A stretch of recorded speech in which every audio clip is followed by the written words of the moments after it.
The climax of Return of the Jedi in the Emperor's throne room is one of the most iconic sequences in the Star Wars franchise, as the trilogy arcs of both Luke and Darth Vader culminate in a fight scene that is everything the series strives to be. So when TT Games adapted the original trilogy to LEGO in 2007, they had to make sure that this confrontation felt as monumental as it did in the film. And to their credit, the level Jedi Destiny does a great job at capturing the feeling of the film as Luke and Vader participate in a multi-phase fight against the Sith Lord Palpatine. But from a speedrunning perspective, the level doesn't quite go according to the developer's plan. Let's take a look at how the longest boss fight in the original 6 movies became the level with the least amount of gameplay in the speedrun.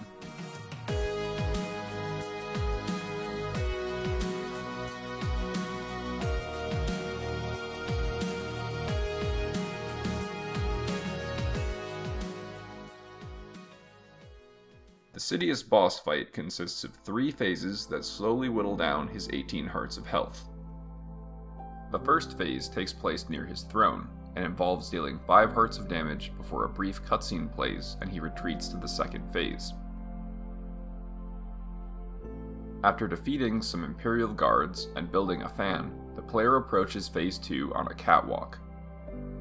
The Emperor creates a maze by electrocuting the floor panels, and the player must reach the other side to continue.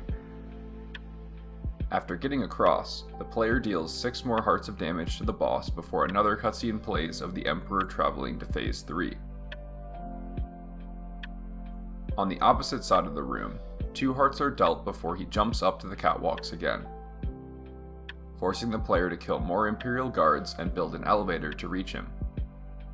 After dealing 2 more hearts up top, he jumps back down for another 2 hearts before jumping to the center of the room for the last heart of damage. The boss fight is heavily scripted and revolves around Palpatine repeatedly jumping away from the player and forcing them to complete puzzles in order to reach him. There aren't ways to bypass this, and for the most part you just have to follow him through his different phases. In early speedrunning, there were a few strategies that were employed to speed up the puzzles and the fights.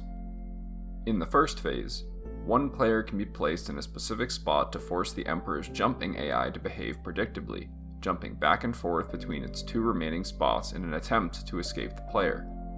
Additionally, a power-up found in this console can be used to speed up the time it takes to build the fan. There's also a small skip in phase 2 that allows you to jump around the outside of the electric floor puzzle to skip needing to wait for each cycle. However, the third phase didn't have any strats, and was just played casually. For the first decade after the game's release, these few small time saves were the only strats available in Jedi Destiny, and in a game full of slow, unbreakable boss fights, it seemed like there wouldn't be much that could be done to sequence break this level. However, in September 2018, that was proven very wrong when a LEGO Star Wars 1 world record holder named L posted this video.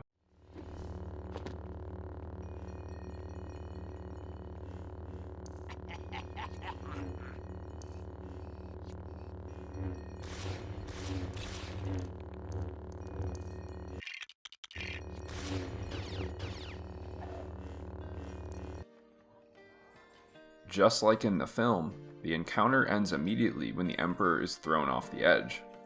For something so simple, you would think that this would have been found previously, but every other boss in the original 6 films has a flag in the game's code that causes them to jump back when they hit a kill plane. All of them, except for Palpatine.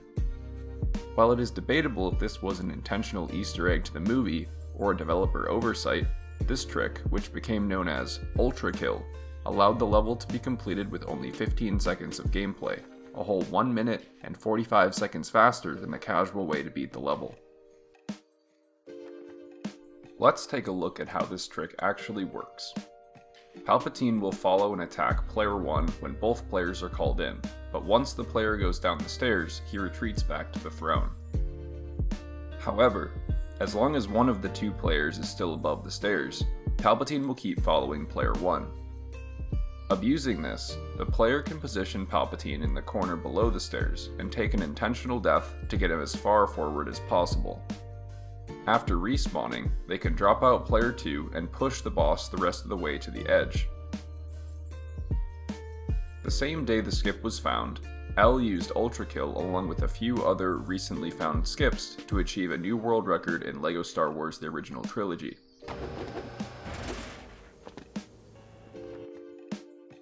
However, not everyone had an easy time learning the trick. No! Yes! Okay. Damn it. I turned too early. There he is. Jesus Christ.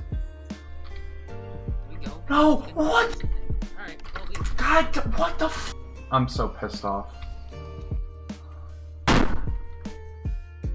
Palpatine's AI is trying desperately to get back to the throne, and the player must fight against the AI to get them to the kill plane.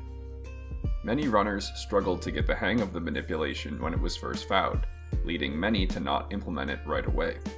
The first LEGO Star Wars The Complete Saga world record to implement Ultrakill did not come until 5 months and 5 world records later, when runner Shred got the trick first try in his first record in the any % category.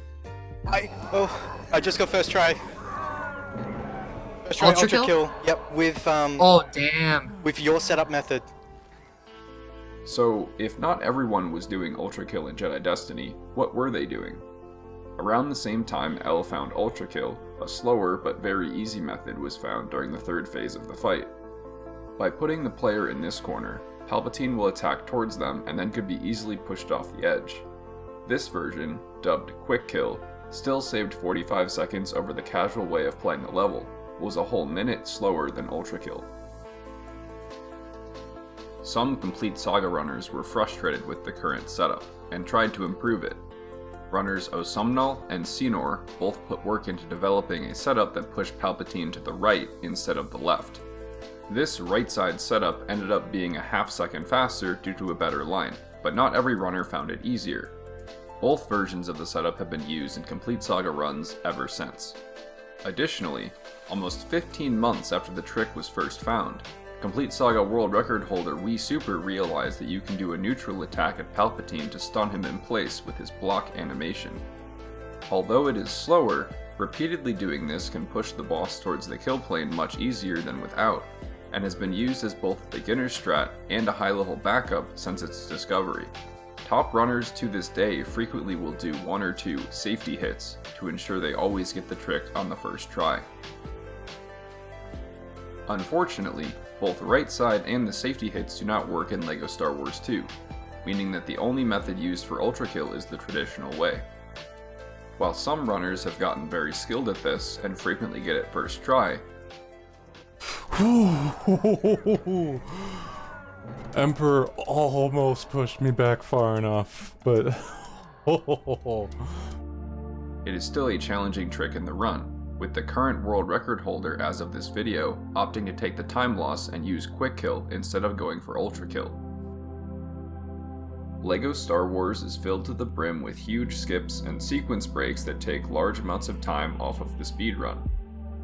While Ultrakill is one of the flashier and more iconic ones, there are many interesting skips to discuss in the future.